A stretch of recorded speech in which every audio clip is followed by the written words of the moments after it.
Greetings, dear ones. I think it's dot 12:12.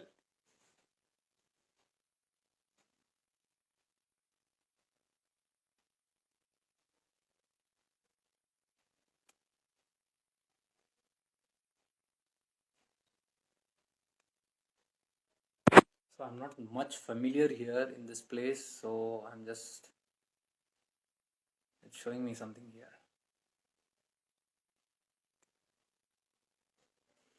Okay, greetings, dear ones. I can see you guys here, and nice to see you here in this place. Karan Bhai, Sat Sri Akal, Priya Ji, Silence Speaks. Okay, nice to have you all here, and even if it's a small session, a small place with little people, I feel very comfortable sitting here and talking. Tushar, Bhavesh, welcome. So I came here on Instagram actually because greeting Tushar. I came here because I wanted to have a secluded place where you are just with yourself, and that's how I do in my room. I'm all the time in my room, all the time in my home, or even if I'm visiting some other places like Tirunamalai or something, I take my place there, and I am always isolated on the hill or somewhere because we must understand this importance of this isolation. Isolation is not meaning to be lonely, it is to be alone. It's a difference between alone and lonely. Lonely is when you're still attached with the world and you can't pull and withdraw within yourself. You cannot be with yourself. It's very difficult. So then you feel lonely. Then you strive for company. You want company. You want to distract yourself. Uh, the human being always wants to distract with something, and it might be something, not just someone. It can be something also. It might be even a popcorn. I want a popcorn, I just want to have that, or I want to have an ice cream or a chocolate. You're sitting and you don't know what to do. You feel like a craving for a chocolate. So we if we are aware, we will notice this pattern. And only when we are aware, we can catch ourselves doing the wrong act, because that is not what we are supposed to do, because that's a very unconscious kind of living. We don't know why we are doing what we are doing and how we are doing. So welcome to all of you, Smita ji, Ashish, Abhi, Akash, Violet Light. Hey, Violet Light. I know you, yeah. I won't take your name here because I think you're hidden in that violet light. It's nice. It's always beautiful. I always used to think about this because when you have mine is Jake Light, but it's a known. You have got a face and everything. It's identities. This is what I'm talking about. Identity can cause you a lot of trouble. So violet light is somebody who's sitting. Oh, we don't even know who's that violet light. There's no photograph in all the profiles. I haven't seen this guy uh, for a long time. A long time I haven't really seen. I don't know how he looks also. So but he's been connected to my profile since many years. I believe from we got our connection from Talasheri Avadut Amma, Kerala, because he's from the same town, and that's how he got connected to me, because I was talking about my visits to Avadut Amma, and that's he was somewhere abroad, somewhere in UAE, and he said, I'm so and so, I'm from the same place, and that's all I know. I know his name, but I don't want to take his name. Probably he wants to stay mysteriously hidden. And he does a lot of posting. I've seen his work. There are few guys whom I really appreciate. I respect you guys because that's something beautiful to have. To be available to the world, to do your service to the world without having an identity. I've thought of this many times. But then, if you're going to do your live and all these things, you will get exposed, in some or the other way. So this light is a good concept, violet light. So I used to have long back a profile called golden light. Then I see this violet light, and I have now a new profile called Jake light. So it's all light. It's beautiful. So it's very commendable. The other day I was in one ashram, and I don't want to name the ashram, but beautiful ashram. I spent around 3-4 days there. Whenever I go and spend my time there out of this place. So I met one guy there. we just became friends. He was in the cot next to me. I was actually living in a dormitory there because there were no rooms available that day. So I was in a dormitory, and so we got talking to each other. And he was a very great devotee of Meher Baba. I don't know if you know Meher Baba. So, and he doesn't speak much. So he's like in his own world, and I am also not speaking. So we two guys are like isolated. Everybody's mingling there, and all. We both are not, and we are looking at each other. He's on the other cot, I'm on this cot, and we look at each other. We are charging our mobiles, and we are quietly in my place. I am doing my posts and all that. Then I go out. I go out and meditate. He also goes out. Where he goes, I don't know. And we come back again. And after some time, the whole room is chatting. Mata. There is a lot of noise, and people are talking to each other. Blah blah blah blah going on. We both are quiet. Then we just happened to talk something about the charger, and then we got talking, and then we both just began understanding each other. Then we said, okay, it's lunchtime, dinner time, can we go, are you coming? He said, chalo. Then that was the first conversation we had after one full day of not talking at all on the dinner table in that ashram. And I came to know that he is a follower of Meher Baba. So he asked me, do you know Meher Baba? I said, yes, definitely. But I do not know about his details. He is a great mystic, very great mystic. He is no more in this party. He was a Parsi saint. Parsi. So I know about him. Then he asked, how do I know? I said, once he had appeared in my dream. I don't know. Long back, many years back, before I came into spirituality also. I saw one person who was sitting in a bullock cart, and he was going, and he was only smiling and calling me. And I was running behind that bullock cart. So that's all I know. And there were other people in that bullock cart. I believe it was Sai Baba, and there are many other, I don't know. It was like all the ascended masters were going in a bullock cart. So it was very strange thing. And I didn't know this is Meher Baba. That face was very familiar, the mustache and the long hair and all that. He was smiling and, just beckoning me. So I didn't know who's this person. After a few years, when I actually came across the photograph of Meher Baba on the internet, I said, this is the person who I saw in the dream. And then I began investigating about Meher Baba. Then I came to know he was almost like a reincarnate of Jesus Christ. So Meher Baba, though he was talking about Hindu philosophy and all these things, but he was a man of silence. 40 years, can you imagine? 40 years he was in silence. 40 years, almost all his lifetime. And then when he broke his silence, he started speaking a little bit, and that's how people came to know. And then he spoke only about Jesus Christ all the time. And he was very connected with Jesus. He said, I am Christ. So the thing began to be known as, the concept began to be known as he is the reincarnation of Jesus Christ. So I saw his work, and he was someone who spoke about Jesus Christ very strongly, very beautifully, without having any creating any identities that the world has created. World has created so many identities about Jesus Christ, but Meher Baba very beautifully explained who is Jesus Christ, because Meher Baba himself said, I am that Christ who has come back. So I was like boggled. I said, I don't know this information. And that's how I got connected to Meher Baba. So coming back again, I was sitting here in this ashram, and we were talking, and this boy, he was in the film line. He's in video production. He's in the editing, and he came from Hyderabad. So he was in the Telugu film industry. And we introduced each other, and then we got talking. And beautiful thing happened. We had not talked, almost for 1.5 days. Everybody, me and that guy, we were in silence in that ashram, though there were others talking. But when we started talking, we could not stop talking. So after lunch, what happened? We returned to our room in the dormitory, and then we were not getting sleep.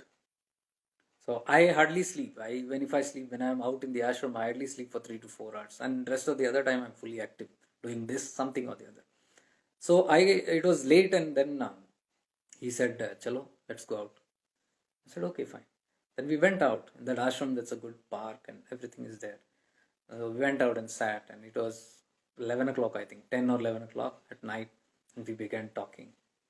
And it was one of the most beautiful talks I had with another human being, because we were almost on one level of understanding of life and spirituality and the silence zone. How much important is the silence? So why I'm talking about him was a violet light here in this profile just reminded me He was another guy, so he shared his profile with me. So when I looked at it, I saw it was all about Meher Baba. Nowhere there was his identity, not a single identity. I was very impressed. I said, "That's beautiful." I said, "Buddy, you are doing a great job." So he said, "I have dedicated my life to Meher Baba, and that's how I want to." And Meher Baba was one who never differentiated between anybody else. So he saw oneness, he saw all the saints as one, he saw the Guru Tattva as one. That was his teachings, prime teachings. And as I told you, Meher Baba was 40 years in silence. In his living time, 40 years maintaining silence. That's something. So silence is very important. What I'm trying to say is, when I began this talk saying that we have come into this small room and with a limited amount of people, and it's nice. It's nice because that's what we should know to retract. We should know to pull back. We should know to withdraw. That is where your success with your connection with your inner self lies. If you are unable to do that for whatever reason, we may give hundreds of reasons that I'm busy, I have this work, I have that work, this and that. In one of my personal session, I was talking to one lady who said, I'm so busy, I'm so busy, I'm so busy. And she was busy. She was some businesswoman. She was very busy and all that. So I just began talking to her and said, how many hours are you busy? Out of, you are awake 12 hours? She said, yes, 12 hours at least I'm fully awake. So in the 12 hours, let's dissect. So you spend your office, how many hours? She said around 7 to 8 hours. Then she said cooking so many hours. Then she said eating 3 times, then so many hours. Then she said sometimes important calls, this many hours. After taking out everything, there was still 8 hours left. So I said, now what? Find out, dig out. What else? Then she went to all small things. No, I have to walk my pet. Okay, how much time? 15-20 minutes. I said, take 1 hour. So 1 hour, everything, all that she wanted to try to understand. And finally we ended up with 6 hours. I said, still you have 6 hours. What do you do with that 6 hours? And amazingly it was at least 4 to 5 hours of internet browsing, social media. So, Devans, we won't understand this until we become aware of our lives. We remain conscious. If we are not conscious, ignorance living is not spiritual living. I tell this again and again. We might believe we are on some path, we might believe we are spiritual, but I am telling you, if you are not conscious of yourself, if you are not conscious of your activity, if you are not in awareness of your activity, of what you do, what you speak, how you speak, where you go, everything, every moment you should be aware. Aware as, I'll give you one tip, beautiful way to live life. I am again talking on the subject of withdrawing from identities. So when I say I have to go to the market, and let's say I've got to go and to the shop and buy some milk. Walk in awareness, I'm telling you. Talk in awareness, walk in awareness. You are going and you are going to do a duty, you are going to do a certain task. But while you do that, just say, okay, this one is going to buy milk. Don't need to tell anyone, tell yourself. This one is going to buy milk, and go in that joy. This one, the moment you start saying this one, whom are you referring to? This one, this identity, this personality who is going to get something. This Mr. or Mrs. or Miss or Master so and so is going to get some milk. So I'm telling you simple things, very simple things. So this one is going to buy milk. And as you're walking, just become aware and say, look at this one walk. Suddenly when you start doing this, you will see that there is a separation, there is a two thing. Because till now you are imagining you are only one thing, and that is this identity, this Mr. So and so. So you are engrossed in this. And when you are engrossed in this Mr. So and so identity, you get identified with all that opinions and concerns, that ideas that this identity has with. Let's say you are somebody's son. See, that's what I'm trying to say. At one point of view, if you are a male or a female, you are a father to somebody, you are a son to somebody, you are a brother to somebody, You are a husband to somebody, you are a grandparent to somebody, you are a grandchild to somebody, you are a nephew to somebody, you are an uncle to somebody, you are a friend to somebody, you are a neighbor to somebody. You are an employee to somebody, you are a boss to somebody. This is the entity that I'm talking about. You are something. In this world, we are something, and we always live in that. That's something. But if you observe very carefully, we have multiple identities or multiple personalities. Like if I am a child and I am a daughter, I have my mother. The moment I see my mother, I become a child. Automatically, I am my mother's child.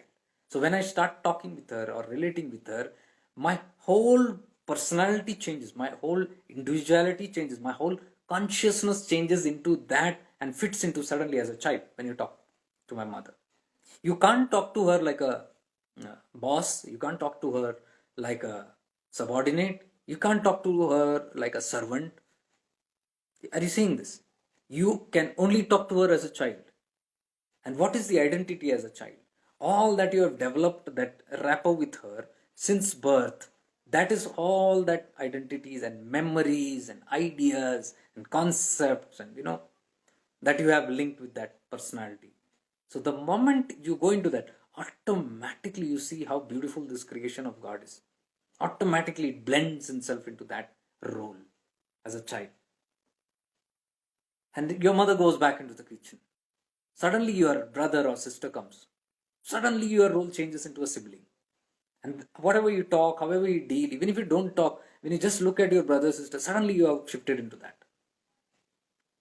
And if you're looking at your sister or brother and suddenly your father comes in, suddenly you become a child again. And let's say you're talking as a child to your father, something you're saying, and suddenly your child comes from this room. And you're looking at your child. You are now a child, you now become a father. Suddenly you change, your whole personality changes into a father and you begin talking to the child as a father. You might be a little stern with that. No, don't do that, don't do that. Sit there, I told you don't take that, don't take it. And your father is talking something. Suddenly you look there, your attention goes there, and suddenly you become a child. Yes, daddy, yeah, mommy. So the shape, this is called shape shifter. Shape shifting. Shape shifting is actually termed with aliens. A lot of fictional movies you can see shape shifters. They can change their shape. It is true actually. There are beings who can appear in a certain way, especially the beings of Nagaloka. I've heard of Nagaloka. Nagaloka are special beings. They are very celestial beings. They are not the ordinary Nagas. But they have this capacity to change their shape and form. So somebody from a Nagaloka can actually present to you in a certain human form as a certain personality, and they can shape shift the very next moment into somebody else. Real identity will not be known. Real identity, they are from the Nagaloka. So these are called shapeshifters. So I am referring this idea to us. We also are shapeshifters. Externally, we might not change, but internally, always we are shapeshifting to meet and adapt, to be conducive to that, or to play a particular perfect role with that identity. Then only we feel fulfilled. But see, this is all unconscious until I'm talking about it right now. And now you're relating suddenly with your life. You can see suddenly you can relate. Yes, there is a shape shifting that's happening with it. What is that made you conscious of this? Your awareness. You became right now aware of it. So when you became aware of it, you were able to identify, yes, there is something within you. There's something within me that is actually doing this. I get that. So imagine now if you are aware fully all the time and you become in this conscious mode, you're watching yourself shape shifting all the time. You're changing, you're seeing yourself, you're playing the role. Suddenly you're becoming a father, suddenly you're becoming a child, suddenly you're becoming a husband, suddenly you're becoming a wife, suddenly you're becoming a sister, suddenly you're becoming a daughter, suddenly a grandchild, And suddenly a friend calls and suddenly you become a friend. All this identity you just drop. Everything drops when your friend's phone comes. So you take the phone and you begin talking. The identity of a friend. These are what I call as personalities. Different personalities. Now we are unable to, when I say being centered into ourself, going into the silent zone. Who can go into the silent zone? Who can disconnect from these personalities? These are all false personalities. This is not the real you. The real you is that self which is unaffected by anything. And it has, poor thing, it has got stuck in this drama of life. Why drama of life? Because of the karmic patterns we had, because of the depths we took.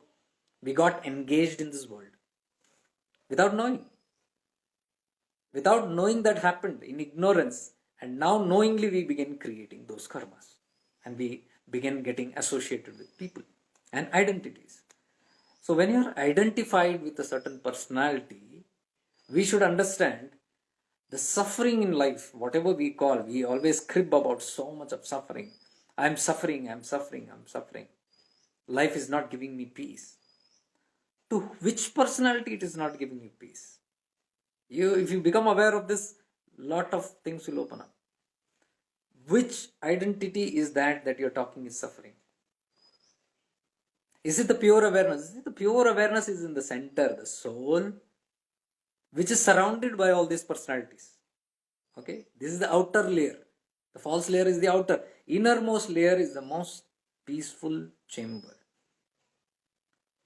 When you are self-centered, centered into yourself, which happens during meditation most of the time, or in the vicinity of enlightened beings, where suddenly the mind becomes calm and you get centered into your state of awareness, where everything drops, everything just drops and you just are centered.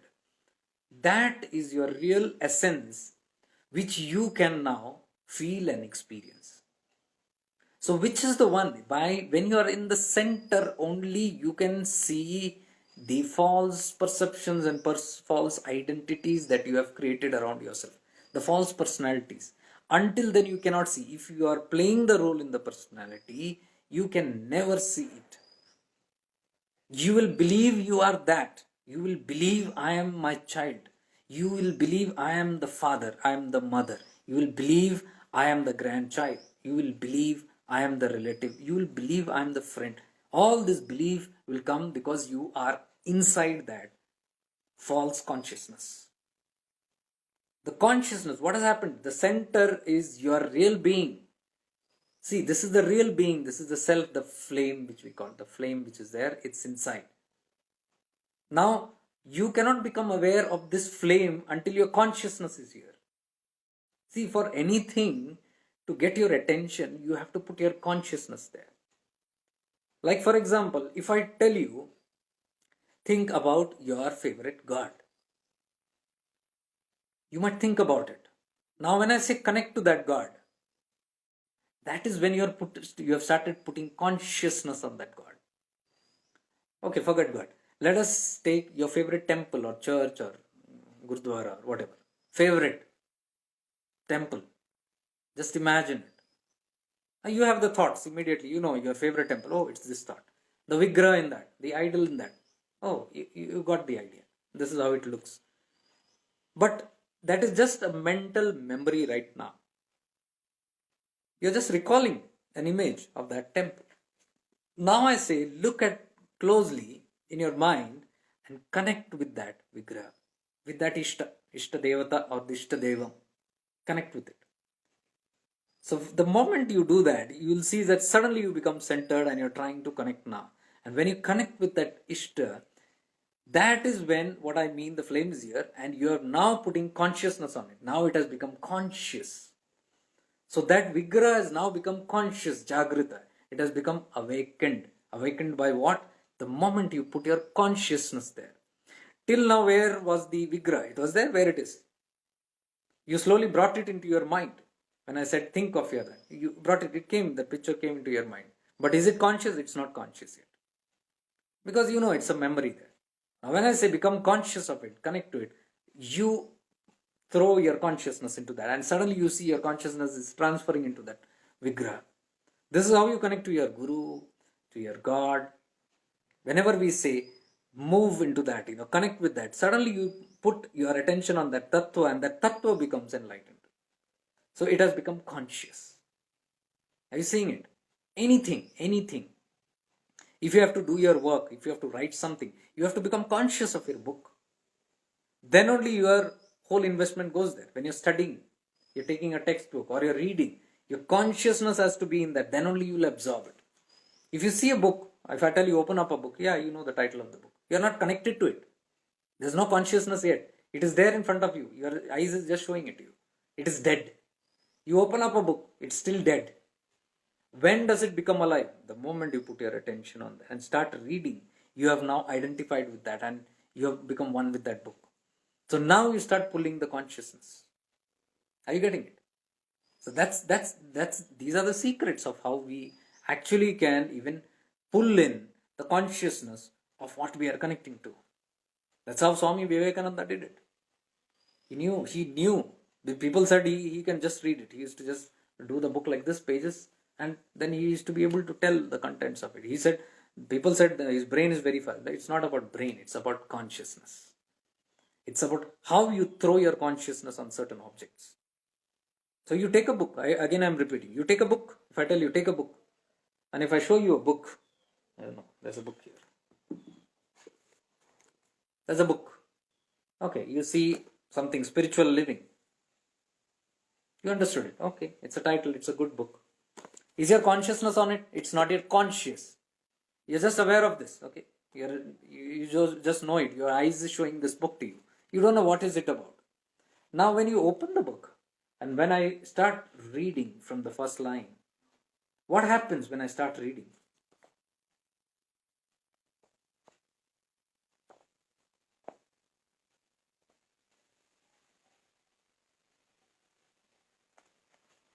Okay, I'll just read one line. See how my consciousness goes into it. I'm just looking at it. I'm still not conscious of this. I'm just seeing it. So it is dead. The book is dead. It has no value to me. Because I'm not connected. Now when I begin, Socrates remarked, I am forced to draw my philosophy from my own head. See, the moment I read this line, I have connected to Socrates, his consciousness, and I'm connected to his line saying, I am forced to draw my philosophy from my own head. Now what has become? I have become engaged in this book. Now, when I started reading and started connecting, when did I connect? When my consciousness went on it. So I've become conscious of this book. Now I can say I'm conscious of this book when I'm reading it. I'm in awareness of this book completely. This is what I want to give this example. Wherever you are investing your whole attention is where you become conscious, is where you become aware. So, if I am a child and my identity is that of being a child to my father or mother, I know he's my father, I know he's my mother. When he's walking around, I'm not connected. I know it's a memory. That's my father going, that's my mother going, nothing. And they might tell something, okay, you're just. But when you get engaged in it, like your father says, suddenly he's talking from there. Okay, what about his studies? What have you thought now? When is your exam? Something like that. Suddenly what happens is your consciousness, you turn, your attention turns there, and suddenly you become a child because you know it's your father who's asking it. Suddenly there's an answerability. Will you do that if your friend asks you that? It will be a different idea. When your friend tells, if your enemy asks you, so what are you going to do about your career? You said, at last. You have not even identified with that enemy. You're not even connected with that concept of what are you going to do with your life. When did you become serious? Only when your father asked you. Why did you become serious? Because he's your father. So you suddenly know that you got to obey. It's a person whom you got to obey. Why? Because your characteristics have been developed in that way. Your whole life. Father means you're obedient. Answerability is there. So I got to answer now. So when the father asks something, Now I have sunk into the consciousness of being a child. And when I go and merge in the consciousness of being a child, I suddenly act like a child. Now I don't have to think all this. It's automated. Suddenly consciousness goes into a child mode, and from there, consciousness starts functioning like a child. You go into your career, you go into that, all those aspects like what you're going to do and all that, and suddenly you got to answer. There is a certain obeying, there's a certain kind of respect, and all those things come. Obviously, depending on how good your relation is with your parents. Can you see that? That is what I call as becoming conscious. And the moment you become conscious of that identity called child, you have shape shifted into suddenly becoming a child. Becoming a child which is not the real you. This is what I want to come into. What is the real you? The self which is in center. Now you have different personalities all around. One is a child personality. Your father came and asked something, your father is moving, you're not still gone there. The father asks something, suddenly now your answerability is there, suddenly you jump into the consciousness of a child and you become answerable. Now you are no more here, you are here. And then from there, your friend calls up and says, there's a good movie coming up, what are you going to do? Suddenly from this child, you are no more a child, shape shifted into another role as a friend. Suddenly you become a friend, personality of a friend. Then all the memories, all the connection, consciousness is connected with that person, and all the memories of how a friend is, what is your relationship with that, the freedom that you have with a friend, the openness that you have with a friend. Previously you were not having that. Just few seconds before, when you were the child. So that suddenly your whole world changed, consciousness changed. Now suddenly you become a free person and no answerability. You are not even answerable to your friend. Whatever you want. I like to come for the film. Forget it. That's not a good. You can say anything. So here is a freak out person. Suddenly personality has changed. Why? When you got connected to that being. Otherwise, while talking to your friend, your father also, for example, see how this is. If your father is telling, okay, your exams are this. Okay, what about your friend? Your friend has done it. See, suddenly your friend name has been taken. You are aware of that friend, but you have not connected to the consciousness as a friend. You're still as a child. It's there in your memory. When do you connect to that consciousness? The moment you become aware of it. When your friend actually talks to you, and now you know you have got to deal as a friend, you shape shift from a child to a friend. And when you shape shift there, suddenly you have forgotten that you are a child. Everything with your father, everything is gone. Suddenly all the new personality has built up. Can you see? So this way, there are hundreds of personalities that we have, and we keep shape shifting all the time. And in this chakra of shape shifting all the time from one to the other, we never come into the center. We are jumping from personalities to personalities all the time because the world keeps us busy in all this. It keeps us reminded of the false personalities. All these are false. This is not the real you. This is what we have picked up after we came to earth. Before you came to earth, you were not having any of these personalities, but you had this one personality of the self. How many ever lifetimes you take? 100 lifetime before you retract and see this will be present. The outer will keep on changing. And what changes is not eternal. This is what all the great mystics taught. Scriptures teach. Whatever is changing is not true, is false. What does not change, what is eternal, that is your soul, is truth, is real, because it cannot change. What changes, it will keep on adapting. See how the shape shifts happen even in the relationships. Today you're talking to your father or your mother. Oh, my father, my mother. You have a certain respect and all that. You just retrace back and go into your past life. The same roles. Father was a friend. Mother was your neighbor. The roles have shape shifted. So every lifetime, even these roles are false. They keep changing. What is true? The one that is witnessing all this. The one that is aware of. Aware means what? The witnesser, the one who does not connect with any of it, and the one who knows the falseness of this. That is the self. The self knows this is not true, this is not true, this is not true, this is not true. But we never give ourselves a chance to shift our consciousness into this being. This is what I call shifting into awareness. Shifting into awareness is shifting from that personality to the real you. Shifting from the false I to the real I. How do we do that? With certain practices, little practices, because the mind has got so engaged, the Maya has caught up so strongly that it has made us believe these false identities are my reality. So I take all these personalities very seriously, very, very seriously. Now, coming to the point, my life is a mess. My life is a suffering. I'm suffering so much. I'm confused. There are so many doubts. Who is the doubter? Who's the one who is confused? Who's the one who is suffering? Who's the one who has so much of stress? Who's the one who has... Is it the self? No. It is these personalities. These personalities have some or the other problems. Depending on how seriously they have taken those roles. They are playing certain roles. A child is playing a children's role. A brother is playing a sister's role. Brother's role to the sister, or the brother to the sibling. Is playing it's an identity. But you have a fight with your sibling. You are sad. What happened? My sibling hit me, or my sibling said something bad to me. I won't talk to her, I won't talk to him.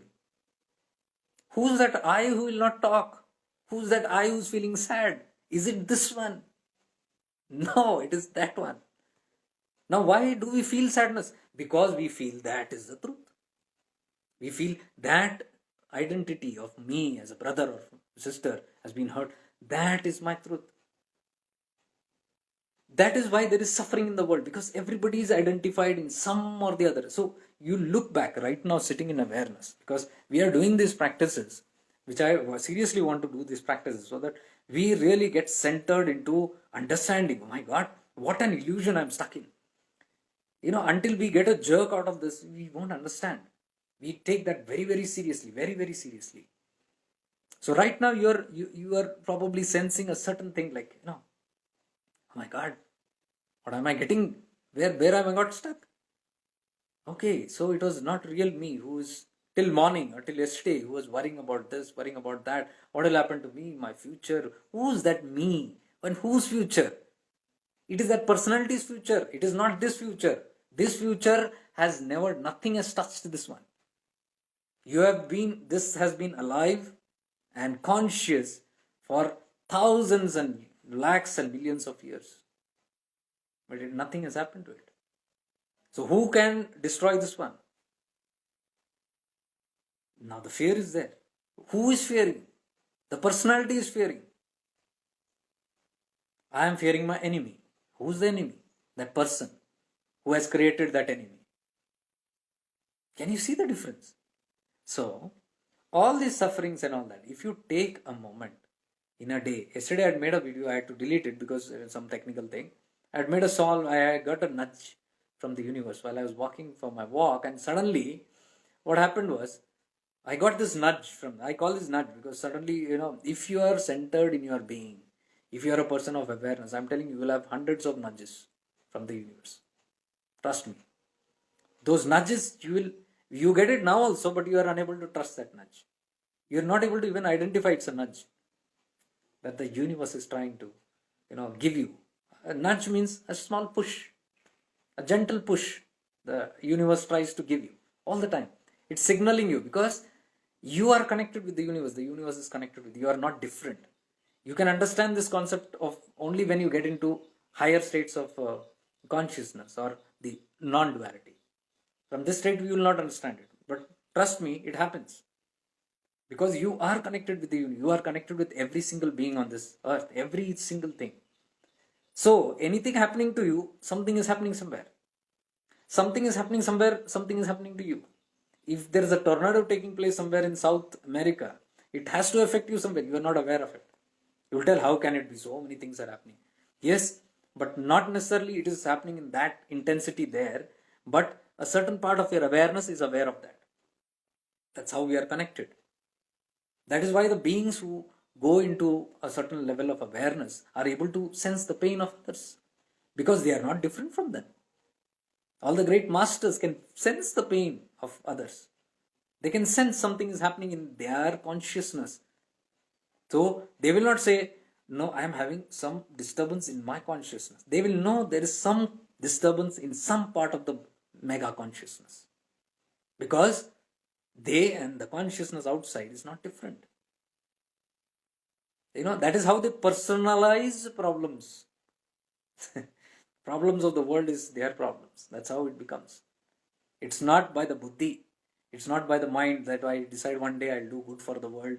Let me think what I can do good for the world. It doesn't happen that way. It happens through consciousness, through the evolution of consciousness. So they are aware. How are they aware? Because they have expanded. They have got more centered into their true self, which is connected to all the cells. And if your true self is connected to all the cells, whatever is happening in all the cells, they are aware of it. They just need to put their attention on it. My Gurudev, my master, he is aware of all the things that's happening. But not necessarily he'll poke his nose everywhere. That's how I have observed. These are my observations. He has not told me. These are my observations. The mystics don't go and poke their nose everywhere, but they're aware of everything.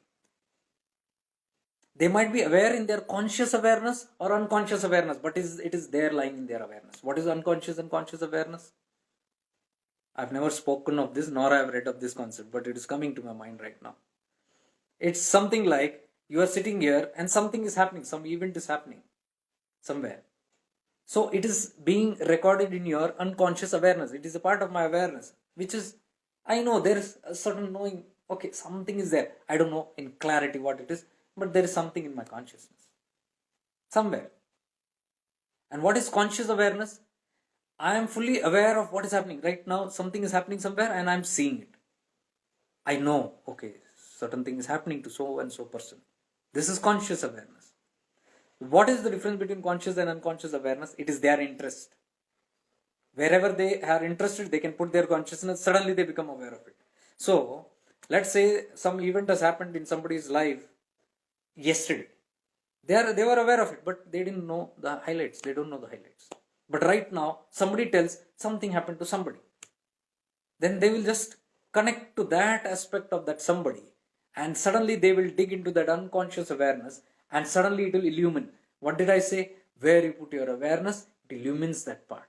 So they go into that zone, and their awareness takes them into that zone, and they put light on it. Immediately all the events become known to them. Oh, this is what happened to that person. Okay. This is what we call as knowing. The mystics know. So they might not know everything like consciously. Oh, this is happening, that's happening. Oh, this one is talking this. Oh, that one is suffering. Oh, this one is dying. They might not know that. Because they have not put their attention there. They are self-centered. They are centered in their self. But if they want to tap into, they might just put their attention into that. And then it glows up. These are my observations living with mystics. I've seen them do in certain things. Because I used to wonder, how come he does not know? When somebody used to say something and say, yeah, that happened. Okay, when did it happen? He'll say, I would think he's supposed to know everything. These are our myths. It doesn't work that way. So they will ask because it is of no interest for them to dig into everything. I told you, they don't poke their nose into everything. It's none of their business. Because they know everything, they cannot poke their nose into free wills. What's happening in the universe, we cannot. So, if somebody tells, oh, this happened, they tell, oh, that is how it happened. Okay, fine. They will talk consciously. Okay. But to know the truth, if that person is telling lie or the reality, they might just go away within and look into the actual Akashic records. This is called Akashic records. Everything is traceable. It's like a CCTV recording that's happening. Everything in the cosmos is like it has recorded in bytes. So if you want to go and retrace it, anybody can do, but you should know the technique of doing it. And how's the technique? You should know to tap into your own awareness first. Because your Akashic record is not different from the awareness that you have, soul awareness. It's one and the same. It's connected in the same place. So if you know the technique of going and how People will say, no, I want to know. No, it will not be granted to you, because that's greed. That's, knowing something beyond. It's not, the intention is not a pure one. We want to know, we want to tap into this. No, it will not allow you. The universal consciousness will not allow you, because to go into that zone, you got to purify yourself. How? You got to practice first entering into your own awareness.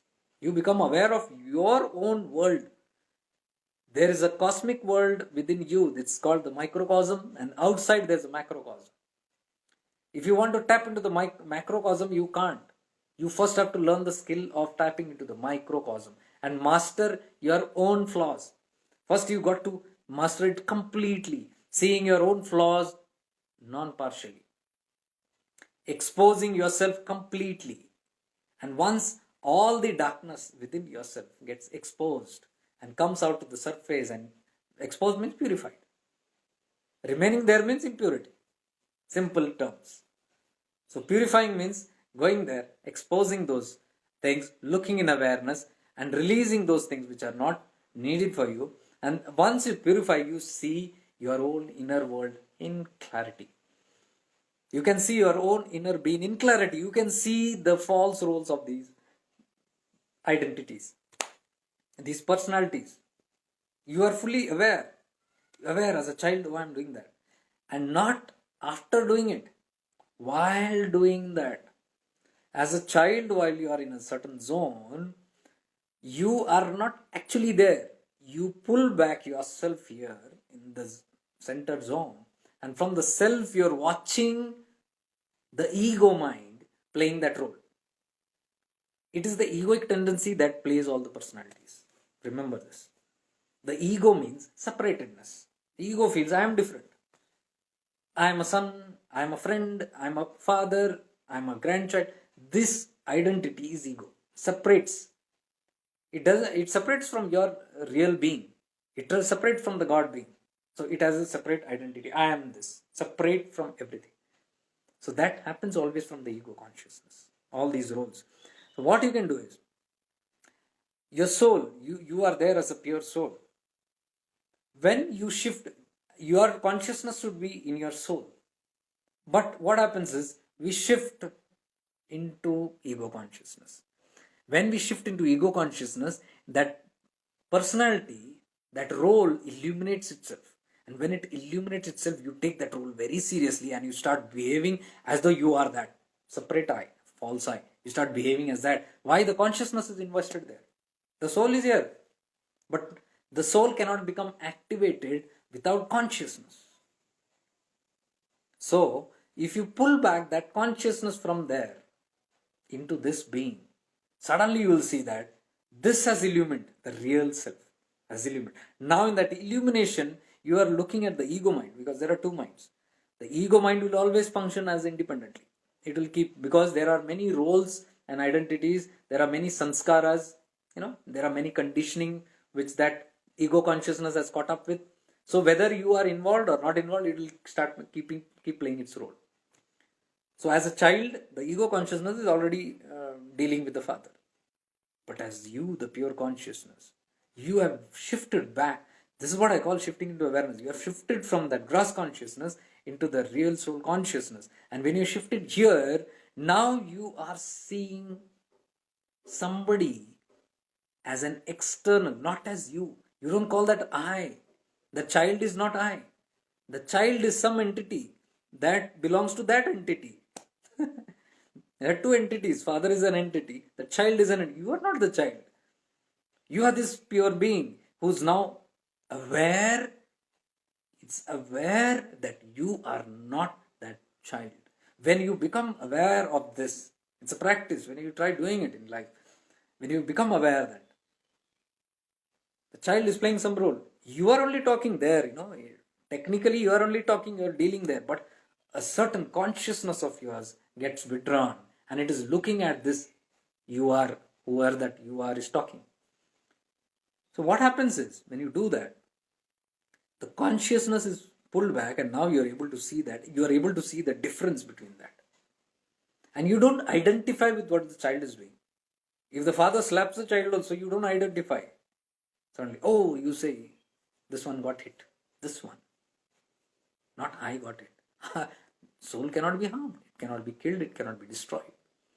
The theory of energy, it cannot be destroyed or nor it can be created. That's what the soul is. It can never be destroyed. I don't know, Puneet ji, please record the video and post it in. I don't know, is this recordable? Can anybody tell me? This is the first time I'm doing such a live here. I don't know if it will get disconnected also. And if it gets disconnected, I am just thinking that I'll just restart the live. I don't know if it has got 1 hour or something. Does anybody know about it? And does anybody know if this can be recorded? I think there are recorders. I can do that. I can download this video. But will this video stay? I don't know. Those who are familiar with Instagram can tell me. I'll certainly preserve this because it's very important. I am realizing, see this one beautiful thing I want to tell you. Like when you said this is important, and a certain aspect of me is watching myself talking. Okay, certain aspect is watching me talking, and that certain aspect is aware that this is important. Okay, so while you're talking to me and you're saying that this is important, and this ego mind is deciding, okay, shall I do it? The consciousness is agreeing to it. The consciousness knows everything. You know, it's a witness consciousness. It does not deal with anything, but it knows. It knows what is right, what is wrong. It might not give you a judgment. Do this. The ego consciousness does that. But if you are connected very well with these two personalities, it will give you a guidance of light. Yes, this is needed. So my consciousness is already showing me. Before you told me this also, there was something that was aware that this should be recorded. It did not tell me in words, but this is important. And then I get the ego person gets a confirmation here, because the ego mind reads this and is responding to you. So this gets a confirmation, I should do it. And suddenly the moment you say it, is there any way I should record? I'm thinking, and suddenly I get enlightened by my own consciousness, which reminds that yes, this was already shown to you. I don't know if you're catching this. It's a main, very important thing. You can see the difference of how we as an identity, as a personality function, and we as a consciousness functions. So if you can get this idea, yeah, thank you, Puneet. Thank you. I will do that. I don't know if you have been posting any live. How do we know we were in some relationship with anybody in the previous life? Okay, what I'm trying to say is, all these things about previous life and all will only become clear to you when you clear your current life. As simple as that. Until we have the muck, we can clear the muck of today, the impurities of today. The life will not, it's the general rule of the cosmos. It will not allow you to gain access into anything of your Akashic records. Because what happens is, if I go with my ego consciousness, with impurities, and let's say I have not cleaned up my mess with some relationship. I have a certain relationship with somebody, and I have not yet cleaned my conscious relationship. That depth is not clear, or whatever, I still have something lingering around with that person, and the depth is not clear. Now if I want to go and naturally, I'm telling you, unnaturally there are various ways, but it's very dangerous. Naturally, if I want to go and check what is this person's connection, it will not allow me to go until the things are purified. Let's say I've cleared up everything with that person, and okay, there's nothing, and there's no connection at all, it's complete detachment. Then probably, yes, if the consciousness is aware of that, now it is safe for this person to access this Akashic, it would allow that person. Because what happens is, when you go and recall, okay, this person had killed me in last life, suddenly you come to know. This person whom you have issues with, suddenly you go to your past life and you see that person is killing you. Now if you are purified with that person, your consciousness will not get trembling there. Like I said, there are two consciousness. One is watching. The ego consciousness is seeing that something is killing. What it is killing? The ego consciousness, not the real one. The real one is just watching. Okay, there's some drama happening there. Okay, so this one had killed this one. That one had killed this one. So that is why this one took birth as so and so, and that one took birth as so and so, and this life, all this trouble. Okay, fine. You're getting it. It's very simple. No effect at all. You don't get affected by it. That's how consciousness works always. But some, they want to dig into it. So they go and do there are certain methods where you actually, but they are dangerous. They can cause more harm than benefit. Suppose I have not cleared issues. I'm still, lurking with this. This guy irritates me, I feel like punching this guy on the face. But no, I should not do it. I'm a spiritual person, so I got to release it. Forget it. Let me forget it. That is different. You're distracted. You are not facing that karmic debt. You are not coming in terms with that. You are avoiding it.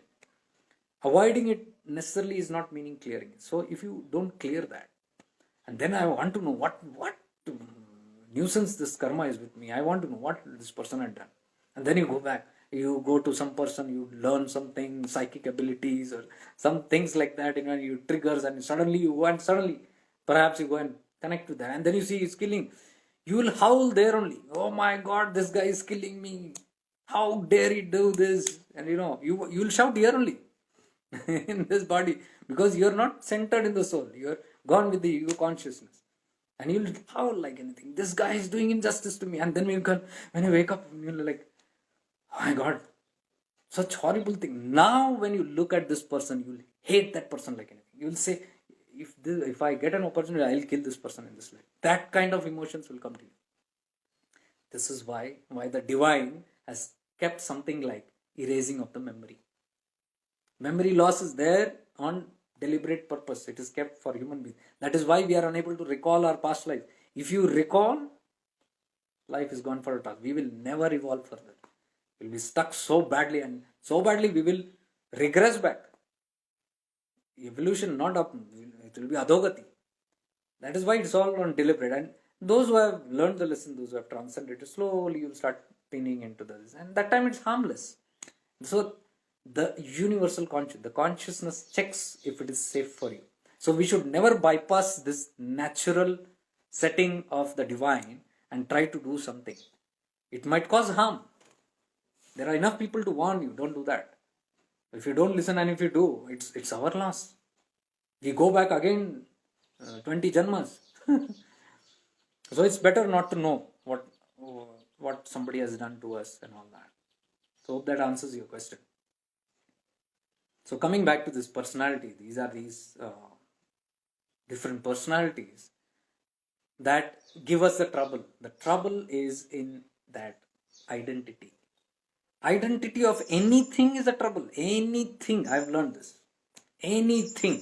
Even a spiritual being, even a disciple, will cause you trouble. It's not going to give you enough from that. Even the identification, I am a disciple. Then immediately the next thing will be, am I a good disciple or a bad disciple? Or a middle neutral disciple?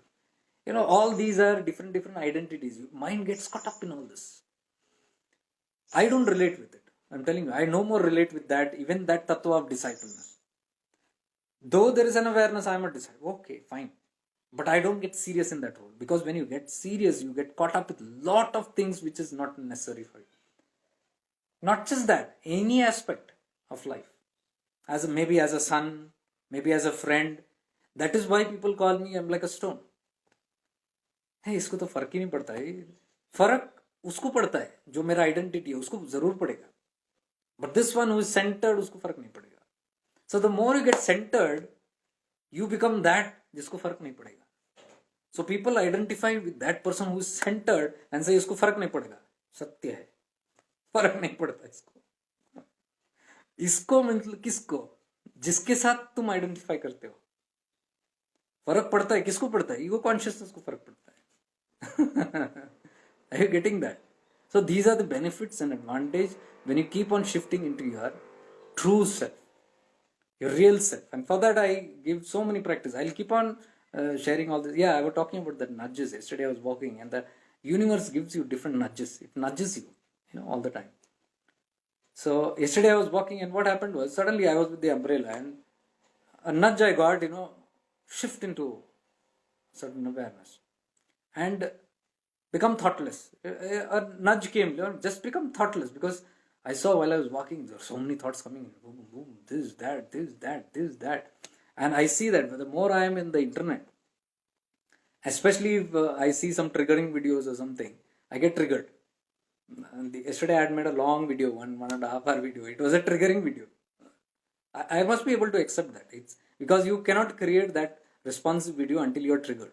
So who's that? That's the ego consciousness who's triggered. But there's another part of me that knows that I'm not that. That keeps on reminding me, no, you're not that. Okay. But to do a certain role in this world, you got to, that will happen. Until you're in the ego consciousness, you'll not do any role. To perform a certain act, you have to shift into that, drift into that, and shift into that. But yesterday's that event that showed me, suddenly I saw all these things coming into my mind. One is pouring from here, one, because that thing was on my mind. And it was all the time, my mind was like, this is wrong, this is not correct, it should have been this way. This is, how this way? It's not true. It has to be this way. Then this is not correct or incorrect. So the mind is justifying, and suddenly I became aware. Oh, what am I doing? Why am I getting carried away with this? That was a nudge from the universe. It said, become thoughtless. So what I did was, I consciously just pulled because see, my consciousness has gone into that ego self. And in the ego mind, all these things are happening. So my consciousness has gone there. Now I'm suffering that. In that consciousness, that wrong consciousness, that real false I. I'm believing that has been done to me and this is happening, and that is the mind that is justifying all that. Suddenly I get a nudge, and what I do is withdraw my consciousness back to myself from where I got the nudge. See, these two aspects are always functioning. So the moment I got this nudge, I withdrew from there. And the moment I withdrew from there, that became lifeless. Thoughts are happening. I can see the thoughts. It was a strange phenomenon that happened yesterday. And I'm walking, and suddenly I'm seeing a kind of bubble of blankness. Complete blank. There's nothing. No thought, nothing. But I'm aware on my outer side, there are still thoughts floating. The same thoughts. This happened, that happened, that happened. But I cannot identify that thought. It's like a blur thought that is floating around. There is some kind of aspect that is floating around from here and there. But I cannot identify with that. So it's like there is a thought. I know there is a thought, but I don't know what is that thought. It was a strange feeling. I did a small video yesterday to demonstrate that, and I did it. You also can do it with me. I tried to make people do that. So that's how it was going. Now what I realized in that was the thought factor that was moving around in the ego consciousness, which is thinking so much. And when I moved and withdrawn from there, I'm seeing there is something, but I cannot identify with it. Strange peace. There is a strange cocoon of peace, and deliberately I am shifted into this awareness, and this awareness, I'm actually holding on to this because I'm seeing that it's drifting back also. The thoughts are probably so strong that it is pulling my consciousness. So sometimes I thought, for a second or two, I got again connected back to that, and suddenly I became aware of that thought. Oh, this thought, and again my mind was going to justify, answer something. This awareness pulled me back. So when it pulled me back, again I could see some blur things, sense something, but not able to. I said, this is beautiful. I just continued with that, walking with that for 2 minutes. And it was completely blank. Mind is blank. But I can see the things happening. It's just like, for example, how if a movie is blurred. It's like a peripheral vision. You cannot see it clearly until you look at it. Now you're looking at this video. There is a peripheral vision in your sight which is blurred. It is not clear. So there is no clarity. Why there is no clarity? Because your consciousness is invested in this video. So wherever you put your consciousness, that gets illumined. So the consciousness is only showing you this video now. Your ears, all your senses focused on this. Rest you are not aware. But is it absent? No, it is present. See, you don't look this way. Just keep looking at the screen and now become aware. Suddenly you will see, yes, there is a TV here, there is a sofa set there, or there is a floor there, there's somebody walking there, there is a ceiling on top, there's a fan I can see, there's an AC I can see. You're aware. When did you become aware? Just now when I told you. But just 2 minutes back, wasn't it there? It was there, but you were not aware of it. You were not aware of that AC, that fan, and all those things. Are you seeing this? Why did you become aware? Because your consciousness now spread into your environment. Where your consciousness goes, it illumines. And your consciousness experiences those things through the eyes and ears. These are only instruments. This is not seeing it, remember. Your consciousness is seeing it through this. This is not hearing it. This is just an instrument to hear. Your consciousness is hearing through this. There are so many sounds right now. I give this example many times. Just become aware. Even while listening to me, suddenly become aware around. You might see a vessel sound here, a vehicle sound here and there, a bird crying, or a dog howling somewhere, or somebody talking somewhere, a telephone ringing somewhere. You might become aware of it. Right now when you are even listening to me, just become aware. While I'm talking to you, just become aware. There are some sound, maybe the wind sound, wind chimes, or some door is creaking, something. Some light thing also will be there. But at the same time, listen to me. So what's happening is I'm talking to you right now. You are fully listening to me. But at the same time, now you have become aware of the sounds. Does it mean the sounds were absent just 1 minute before? All this video you never heard a sound. You never saw anything of this. Why? Because your consciousness was invested in this. So wherever you illumine, it becomes illumined. Right now I said just illumine the periphery of you. You illumined it. You became aware without looking at it. I said listen through your consciousness. You became aware of it. It illumined in your consciousness. Why? Because you threw your consciousness there. So that is how it means. Wherever you invest your consciousness, that becomes illumined. This is what we got to identify. If you put your consciousness as a father, you become a father very seriously. If you put your consciousness on a child, you become a child very consciously. If you put your illumination into your enemy, suddenly you will feel all the pain of that enemy. The victim, all these are victims of something that has come from outside. All these personalities are victim personalities. They always get victimized on something. They keep doing, the transaction keeps happening, the ego consciousness. All these personalities, father, son, child, mother, a grandmother, aunt, nephew, friend, enemy, neighbor, boss, employee, everything in this citizen, every personality is always engaged in this world. This is false, the world is false. How is it false? This is what we are proving here now. It is not just by some scripture or somebody said, or it's a philosophy that world is a mithya. This philosophy of the ego consciousness is a mithya. This you don't exist as this personality. Good for philosophy, but here we are experientially understanding it. We are going deep and understanding it. How is this false? The moment you withdraw from that personality, it becomes false. Now, who can withdraw from that personality? Only those who are seriously interested in their self. Rest can't do it. That's what I said. These kind of topics are never what you call famous topics. And this will not appeal to everybody if you keep talking this. Because nobody is interested to come into the self. Everybody is still interested because the desires are outside. The desires are still unfulfilled. There's so much things to get connected to the mind. They are stuck in the world. It can be understood. If they are stuck and they are suffering and they are enjoying, okay, fine. But if somebody is stuck in the world and is enjoying and suffering more and now wants to get out of it, only those kind of persons can be pulled into this zone of wanting to even know, is there somebody else other than this ego consciousness? So I'm telling you, these are blessed people because even the Bhagavad Gita talks about all this. All Shastras talk about it. Out of billions and millions of people, only a handful of millions means a certain percentage. Maybe they are in thousands.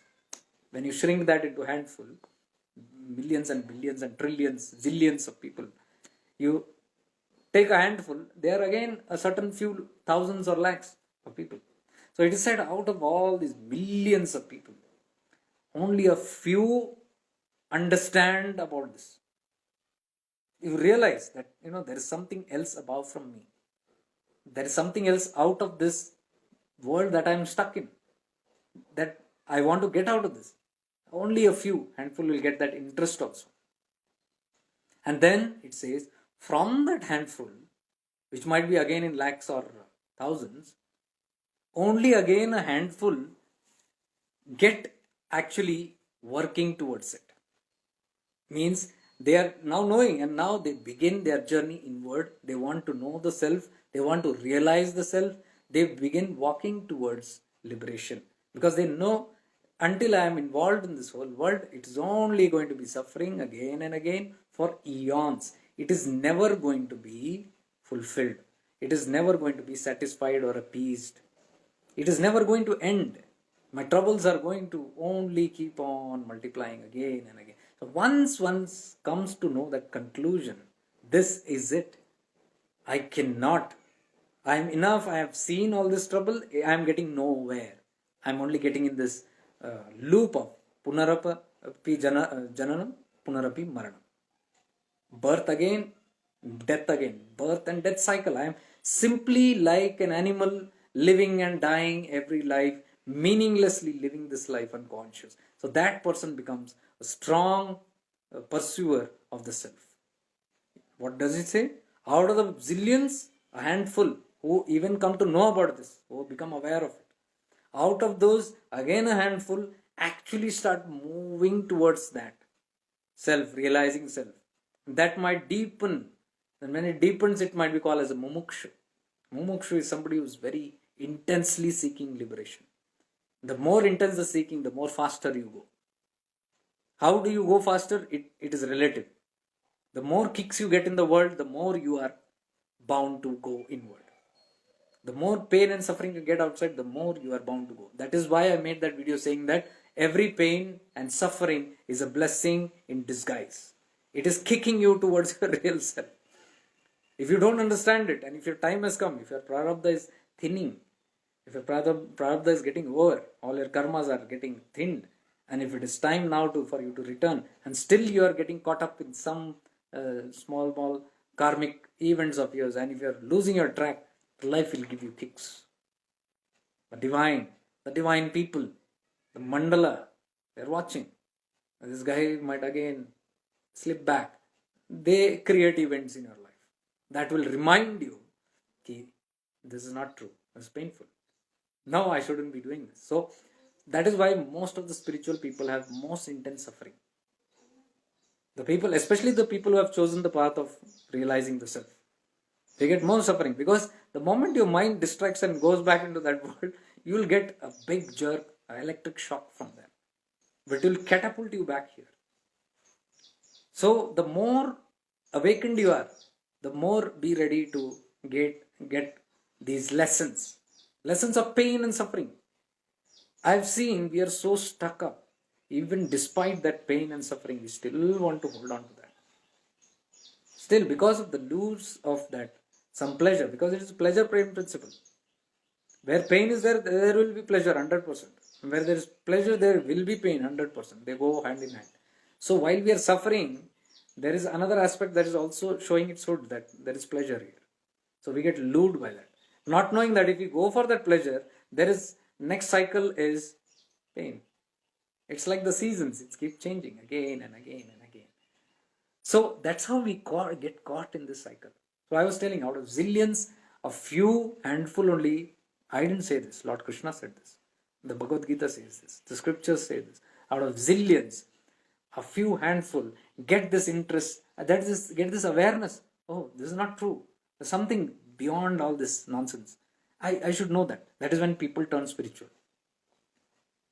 This is not the real thing. Out of that, he says, again, only a handful, maybe in hundreds or thousands, only a handful get the interest to realize that soul and get walking towards realizing the soul. That means they are now ready to let go of all these wrong, because now they are convinced it is wrong. It's no more a philosophy. Jagat mithya. Now it is in their reality. They are seeing how transient this world is, how transient the people of the world and the things of the world is, how it gives pleasure in one time and pain in one time.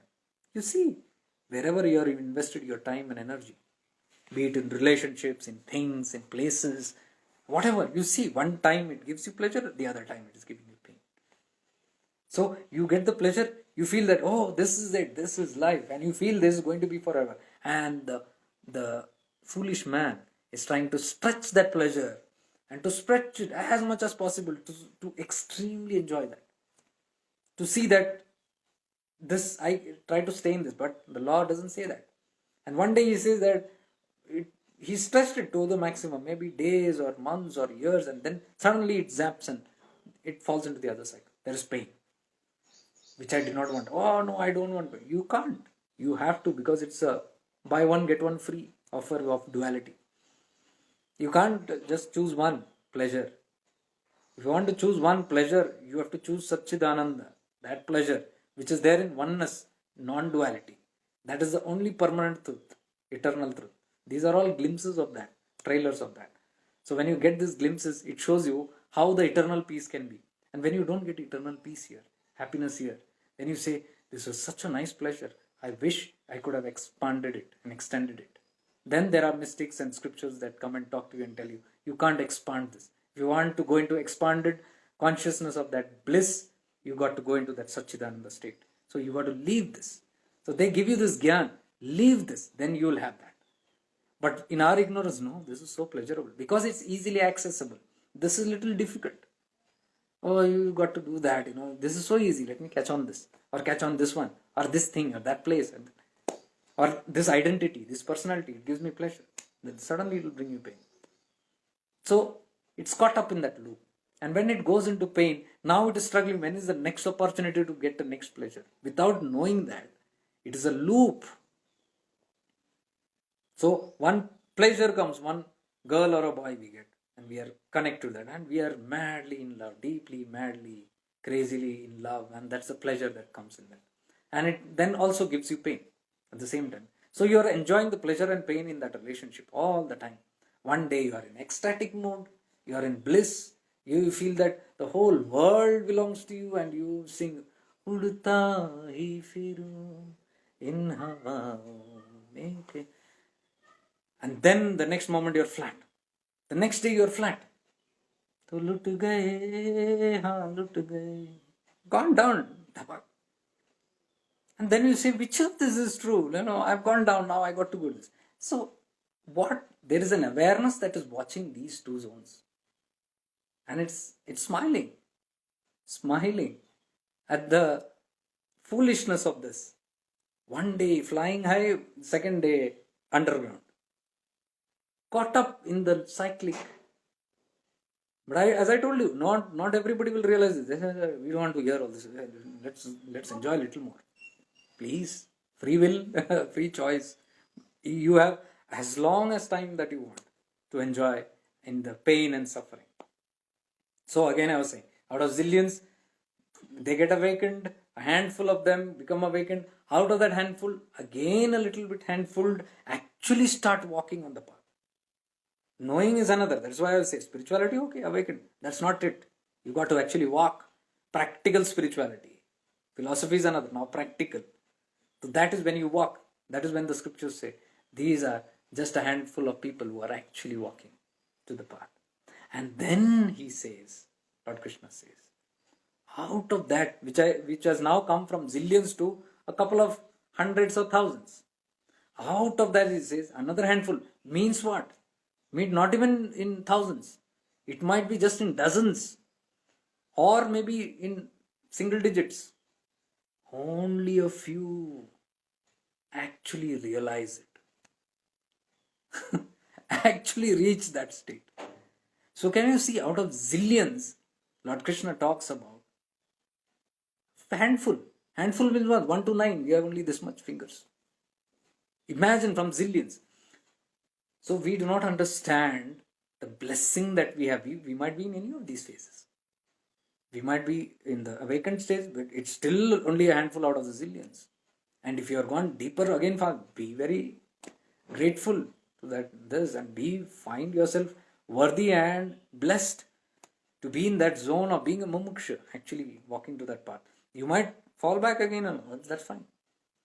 But no, again, to realize that ultimate also, a few go there. Why this few, it keeps on reducing? Because it's that intense.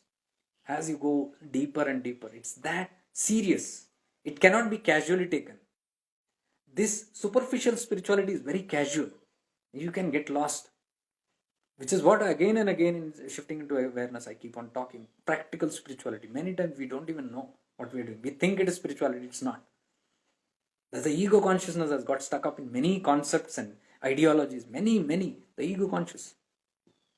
It creates another Maya in the Maya. You're already in the Maya. So spirituality is supposed to bring you out of Maya, but the Maya's impact is so strong that in spirituality we build again castles in the wind and on the sand. Castles which will never exist again. So it's another building up of Maya. It's the Maya in the Maya. Can you see the catch of it? It's very difficult to get out of it. Even Acche se Acche I have seen. The best of best people also. They can get a little tripled and they can get lost. Very cautious. Has to be very cautious. So for that, the awareness has to be always attentive, alert. And when can this pure self be aware fully? The more you illuminate, the more it will become enchanted, the more it will become lively, the more it will become active. If you are not in the practice of this, then in the Maya, we get stuck there. You know, the wave keeps on pushing you into that aspects, outside aspects. And you keep moving in the waves. But if you take that strong will and courage and then the determination to come into this zone, how? By practicing shifting into awareness. All the time, you shift. You have drifted unknowingly, now you become conscious, consciously shift. Again, you become little unconscious, you shift, drift out, again shift. Keep doing this as much as, and this doesn't need you to sit and do a tapas in a certain place. Anytime you are doing, you're just, like I told you, I was sitting in your room here and suddenly your parent comes and talk something and suddenly you're talking. You become aware. Oh, got to become aware of this. And suddenly you become aware. Who's the child? And who am I? And you pull back. You become a witness. And now you're seeing the child is speaking something. It is within you only. You are speaking here, but an inner aspect of you is just watching you. Now when you become aware in that manner, even your tone will change. The subject will change. You know, if what do you call?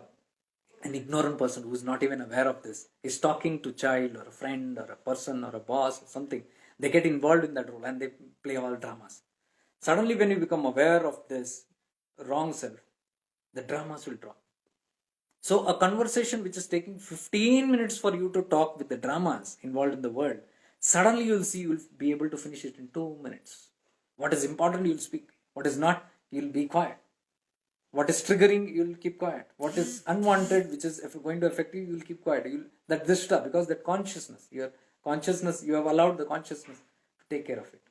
And what role this has to do in finishing that role, it will just finish that. That is why the more evolved spiritual beings talk very less. In the world, when they are in the world interacting with people, they talk only to the point, only to what is necessary. Because the other they know is the catch of the falseness. It is not needed. You're wasting your time and energy talking futile things.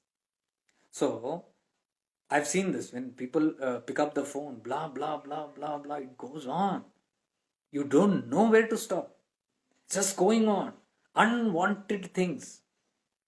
Okay, then what happened there? Oh, that person, this, hey, you don't know this happened to them. Is that so? How is that going to affect me? It is an ignorant part of ourselves. It is the ego consciousness that is doing that work. If you become aware, you will never talk that. If somebody is talking also, you will never encourage that. You will just nod. Okay. The other person will come to know soon that you are not interested. They will stop the topic or you will shift the topic into something because it's not useful for your soul. The consciousness is telling you. Drama. I always use this word drama. It's very threatening and hitting on the ego consciousness.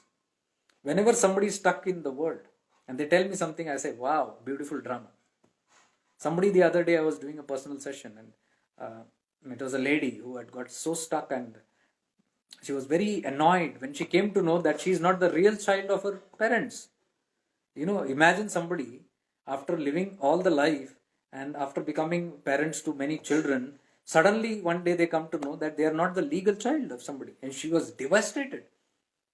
And that is the time she was having this personal interaction with me. She told me this, and she went into tears. And I was laughing. Wow, what great news. And she was like annoyed. I'm expecting somebody to pity me here. What's this happening? So anything, and all the session, the whole session she was telling me, yeah, this happened. I said, wow, good news, great. And then she was like, you don't understand me, you are not understanding me, you are not understanding. Please understand, I'm trying to tell this. I tell to people, then they started crying. I tell to people, nobody understands me. Now I'm trying to tell you, you are also understanding. I was laughing again. I said, I'm understanding it very much, but it is drama for me. Whatever you do, it's drama for me. I am unaffected by your drama, whatever you're doing. Though you call me ruthless, that's fine. But I am unaffected. Why should I be affected by your drama? You are crying, why should I cry? Now you will become enlightened, you will become awakened only when you realize that you are in a drama. I have realized that it's a drama.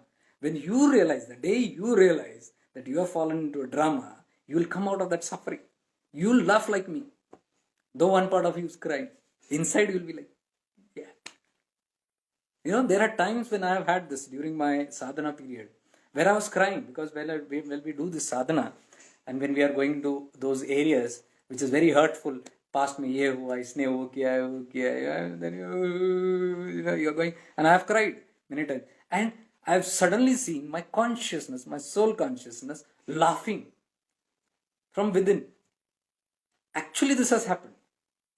And I'm crying here, and I'm seeing in that crying that my soul is laughing, and suddenly I'm seeing I'm crying, and that intensity of that crying is gone, that passion of that drama is gone, and then I'm seeing my tears also, and I'm trying to pull out that crying. It's no more coming, and somebody is laughing from within. What is that?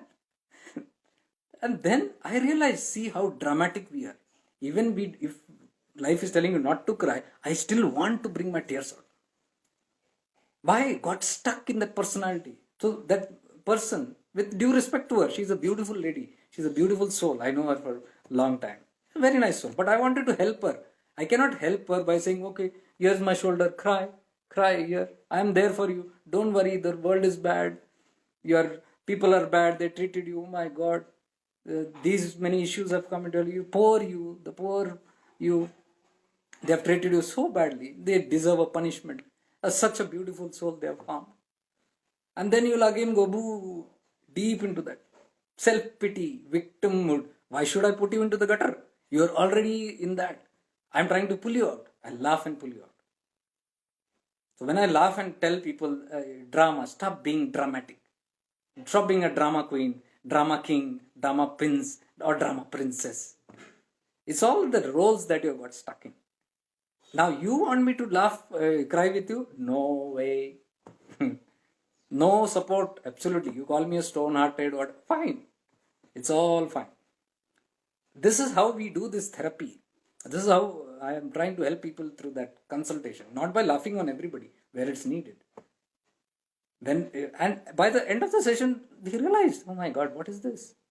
And I said, see, what big deal that you come to know now that you are not the actual real child of your parents. What big deal is that? Do you know the truth? She asked, what? Even if you had been with your real parents, you are still not their real child. Even if your parents were real.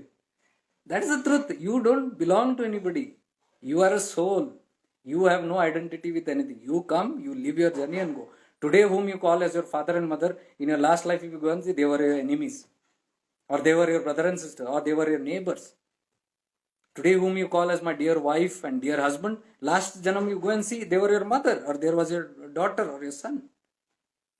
You will understand this only when you can see your past life. When you can go deep into your past life. Till then, you are stuck in the Maya. Remain stuck. Remain stuck. Enjoy crying. Love it. Cry. I will not cry with you. Because crying will pity you and put you more into the gutter. You want to get out of the gutter? Hold this hand. And be bold enough to see that you are not that victim. So first is to stop all the dramas in life. And I'm telling you, these videos will not appeal to many. I don't want also people. I don't want thousands of people watching this. I know it cannot happen. When zillions may say, usme se, this is the reality. Many people cannot accept this. So first is, we must have the courage to know who we are. We are not that Tom, Dick and Harry. We are not that poor thing, that nonsense, this nonsense. We have created all that identities. You become a child, you become a parent, you become a neighbor, you become a sibling, and then you get identified with that role so seriously. And you get caught up in that. So, if you keep on practicing this shifting into awareness, you get rooted into your. What happens is, every time you shift into awareness, you get a glimpse. And that is your proof. Not me or scriptures telling. That is your proof. When you shift into awareness and when you see the falseness of the world, and when you see that, oh, that was just a role that I was playing, that's not the real me. And you see that, and you see the real peace that you're sitting in this aloneness. People say alone is boring. It's boring because you have not realized yourself. Once the moment you realize who you are, you can sit for hours in wilderness. You can sit for hours in caves, in forests, in mountains, in places where there is nobody, and you love that place because you don't want to be disturbed. Why? Because there is eternal peace in that, and that's your real state. That is where you're returning. When you die, that state is going to give you that bliss. This personality is not going to give you this father, mother, child, brother, neighbor, son, aunt, auntie, nephew, niece. This is not going to give you any role. This is all drama. This will make you hover around, sure. After your death, if you're so identified with the personality, you will hover like a grandmother there. You will hover like a father there. Still attached, oh, my children, my this, my that. No mukti. And you'll be suffering eternally. Until you have a blessing of some divine being or something. That's by chance. Or your down generations do some tapasya or try to liberate you. You're gone. You're in that loop. So consciously choose whether you want to do that. Whether you want to get stuck in that. This is practical spirituality. Spirituality is not just awakening and just meditating for some time and my tensions are there, so I go there. 15 minutes I'm getting relief. No tension. After 15 minutes, your life is hell. After 15 minutes, what? You have to center that emotion, that not even emotion, that centered beingness, that peace, that contentment that you get in that meditation, that has to be pulled out and stretched out in the rest part of your day and your night. If you stretch that into your night, you will sleep peacefully. If you don't, then you will be hovering. Your personality as Mr. So-and-so, Mrs. So-and-so will not allow you to sleep because that ego is troubling you. Oh, they did this to me, I have to do this to that, I have to do. Even this feeling of I have to do this, my responsibility, this is all from the egoic, that personality. Even there is something called a spiritual personality. A spiritual personality is a spiritual being who said, I have to go and save the world. I have to do charity. I have to help the world. This is again a false identity which has been created again by the ego mind only. This is spiritual ego. We've got to become very aware of this because these are all catches in the spiritual field also. You can get pulled. I told you, people actually build castles in the spiritual field only, thinking it is liberate. No, it's again catching you. So it's very, very cautious. So even this feeling of I got to save the world, I got to do something for the world. I'm telling you, even if you don't do anything, the world is good without us. Nothing is going to change because it will go according to the law of consciousness. The play, the four plays, the four yugas that keep on changing again and again in that cycle. This will happen. So we taking up some project and saying we are going to save the world, we are going to save the people and all that. It's not going to make any difference because in this yuga, you are destined to do that. You do that, Satyuga will come and then you can't say, oh, finally we are there. By the time you say finally you are there, you'll see suddenly it is shifted into Dwapar Yuga. And before you are catching your head, it's gone into Treta Yuga. Then you say, oh my God, it's gone again. Kali Yuga. Oh my God, it's gone again. I have to save the world again in another incarnation. Again you come with a new boost. I have to save the world. And then you rejoice and you do a lot of things and then you take people to Satyuga, for example. You take them there and then you feel, finally did it. And then you see after some time, your incarnations only, another incarnation. You see, ye to khisak raha, it's going again. How many times is this going to happen? Please understand this concept. This yugas and the cycle on earth is a school. This is a university where it is a training school where you come to experience and you come to learn. Those who have learned have nothing to do with this cycle. They move out of this zone into a space that is eternally blissful. That is moksha. That is liberation. So how long this will go on? As long as you want to be a part of this drama, the cosmic drama, you like this play, come again and again. Think you are saving people. Nobody saves anybody. Even if you are taken out, there will be somebody else again who will be playing. The consciousness does that. This is what we have to realize. We as human beings think that we are lifting the consciousness. No. To lift the consciousness of the earth, first my consciousness has to rise. Who's rising? My consciousness. Have I ever thought of that? Oh, I didn't think of that. Automatic. Then why not people get automatic consciously evolved? What is your need there? That automatic can happen there also. No. I need to do that. Then who's doing yours? Who's evolving you? That consciousness. So we all know that the earth is undergoing this ascension. It's going a beautiful ascension. Who's doing that? Who is making people aware suddenly? How are people suddenly becoming spiritually conscious? Who's doing that? It's not automatic.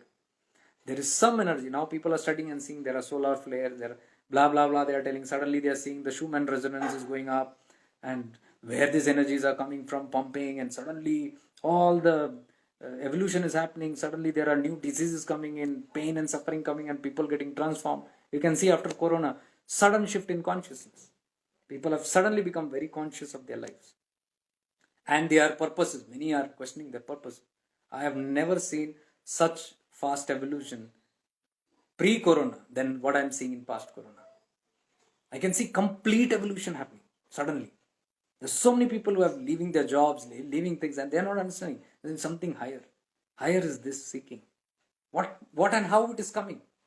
Something is affecting the earth planet. That something, that energy, that raising of consciousness. There are some beings, higher beings who are involved in that. Let us not forget that. They are influencing us, and we, the so-called messiahs of this world, we become saviors, and we are triggered to do something. We do a project, we do a thing, and then people gather and people get enlightened. It's a chain reaction. But I am not the doer. We should not feel, oh, I have to save the world. Somebody is saving, I become an instrument. Okay, fine. So there also you witness something is using me, some consciousness, some higher consciousness using this. Okay, it's a privilege. It's a part of this experience, this earth journey. I chose to have this kind of experience also. Okay, let be. But I should never get into the identity that I am the doer. I am saving the world. I need to build up things. I need to do charity. I need to do this. I need to do that. That I is a problem. Because that will loop you in another different kind of aspects of the dual consciousness. Now, there is something, the higher beings are doing this. Those higher beings also don't have doership. They don't say, we are pumping light into this place and earth and we got to do. They don't sit there. They are all there in a hierarchy. Yeah, there is a system there. They all come together. They have a purpose and they know the flaws of, they cannot interfere into free will. So it's very challenging for them. So they try to boost this earth space with that kind of energies, and they're doing it. But they again don't take the credibility saying that we are doing it. Then who's doing it? The source, the supreme source is affecting them. They are affecting few human evolved beings. Those evolved beings are affecting again masses. Are you seeing that? And the masses are again going at homes and living a different life and all that, and they are inspiring and they are impacting the other beings around them. You can see a chain reaction. Who's the doer in this? Nobody. So when we understand this concept, spirituality becomes very light, very free. And you are not caught hold by any identities. Though you're doing a lot of things in this world. You do it. You need to personalize things. You need to have individuality. It's needed. Say, for example, if somebody is doing a spiritual course or some events or something, you need to register that. You need to have a name for that. It's all needed. So you do according to the process of the world. It's all done in that manner. But problem is when you identify this as me, mine, I, me, mine, there is the catch. So though the good is done, but ultimate good not might be done to me if I identify with that. Good is done, no doubt.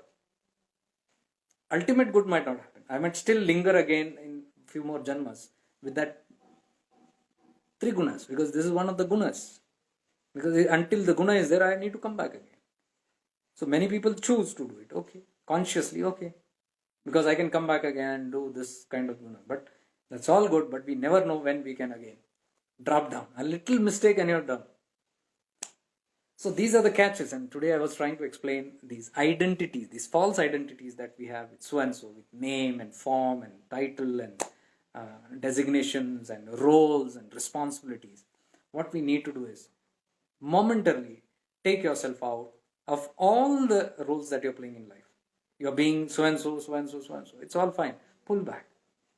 Pull back and just go into that space and realize, I'm not that. This is somebody else who's playing the role. Who's me? I'm just watching. This is that unaffected. You do that and you see, even 2 minutes, 2 quality minutes, you can stay centered. I'm saying quality minutes. You might practice awareness for 15-20 minutes, it doesn't matter. But in that 2 minutes of that qualitative standing that you have, stillness, when you're completely disconnected, no thoughts, nothing, and you can just see, I am that I am. I'm not this. I'm not that. But I am that I am. When you are in that state, even if 2 minutes happen, so much of things will pour into you at that time. The grace and the light will come into you at that time. That will become your experiential experience, which you call as an inspiration. You say, oh my God, it's 2 minute glimpse is so much. How if I extend it? That will make you extend it. And that will keep on prolonging. And the more you prolong, the more you detach from these false identities. And the more you detach from the false identities, the more you get away, far away from all the dramas of life. Then nothing affects. No actual thing affects. You know the silliness in everything. You can see the silliness in everything. Two people are fighting, quarreling out there in the street. You can look at it and you can see a part of you that is getting entertained, and suddenly when you become aware, suddenly you will disconnect with that. You have nothing to do with it. And you will find it very funny. The aspect very funny. It's just like watching television. If you're watching television and movie, do you get serious with it? If you are getting serious with it, you are a foolish person. You cannot get serious with a movie because it's a movie. It's not real. When you go and sit in the theater and when you're watching a film, if somebody is crying, do you cry? If you cry, then you are very much caught up with the dramas of life. This is how you can reflect. If somebody is getting angry, then do you get angry? If somebody is being ill-treated, do you feel, oh my God, self-pity and poor thing, something must be done. Oh, why? They should not do that. Do you have such kind of feeling? That means you are stuck in the dramas of life also. That is why you are behaving that way. So this is a self-reflection where we can see actually, are we getting carried away with the dramas of life, which is not true. That movie is not true. All those are paid actors. Even the guy who is killed there, who is badly injured there, who is being ill-treated there, that person has taken his good amount and is roaming in some 5-star hotels and enjoying life out there. He is not the one who is so sick and tired and dead and injured that you got to sit and connect with that false drama person and do your own dramas. Are you getting the catch of it? So reflecting on all these things will make you completely detached from all the dramas of life. Movies chodo. Once you get detached from the movies, in real life also you will not fall for any drama. Somebody is doing some drama, you're not interested. Because it's not real. They are not aware of themselves. That is why they are doing that. Once you come to know that, you will start slowly pulling away from all these things. And once you start pulling away, you'll start being centered. Again and again, centered. So that is what our effort should be. To be centered again and again. So in shifting into awareness, this platform of the Facebook or this, what I'll do is this short things, nudges, what I get and all those things, I'll try putting that. small practices where you can actually do that, and that will keep us reminded. The moment you do that, pause for a moment, and 5 minutes you're spending with the video, and just get connected, and you withdraw and you experience that. Oh, great. Then you get on, and you get lost again.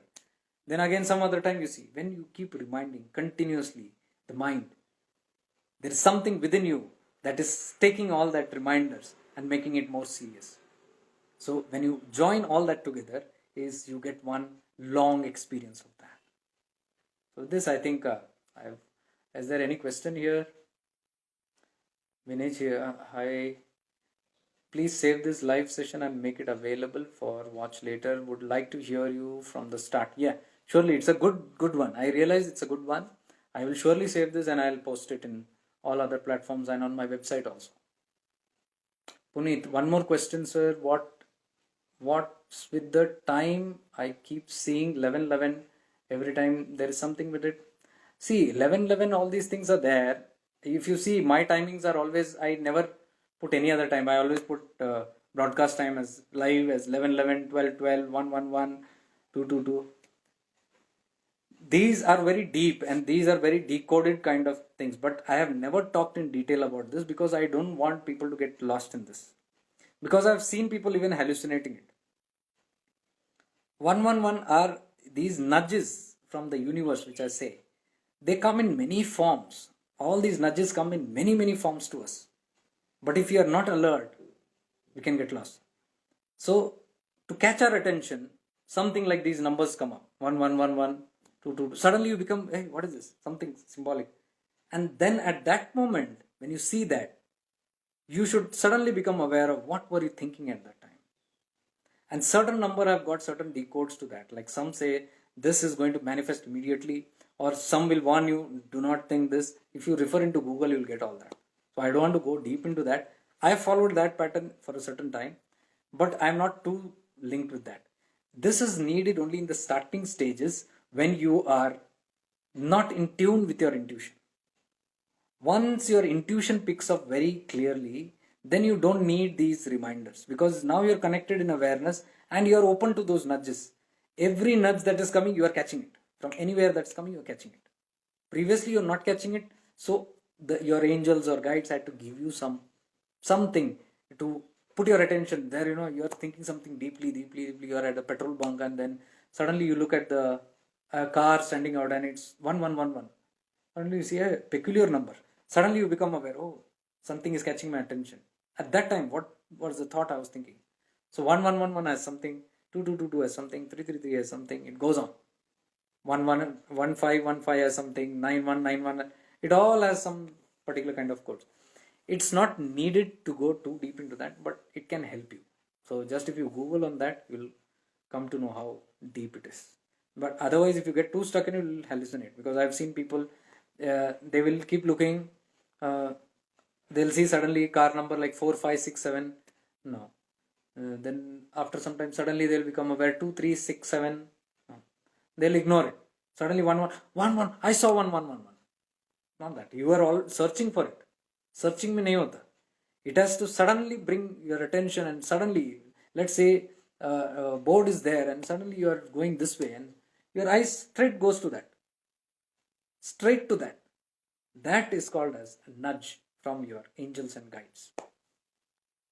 So I hope I've answered this. I will be saving this session. I think it was a almost 2-hour session. So thank you for this. I'll try to come every Sunday, especially on Instagram. Instagram is, I feel, good. Little limited people who can understand this only is fine. Otherwise, Facebook is always walk in, walk out. So with this, I take your leave. Much divine love and light to you guys. Stay blessed.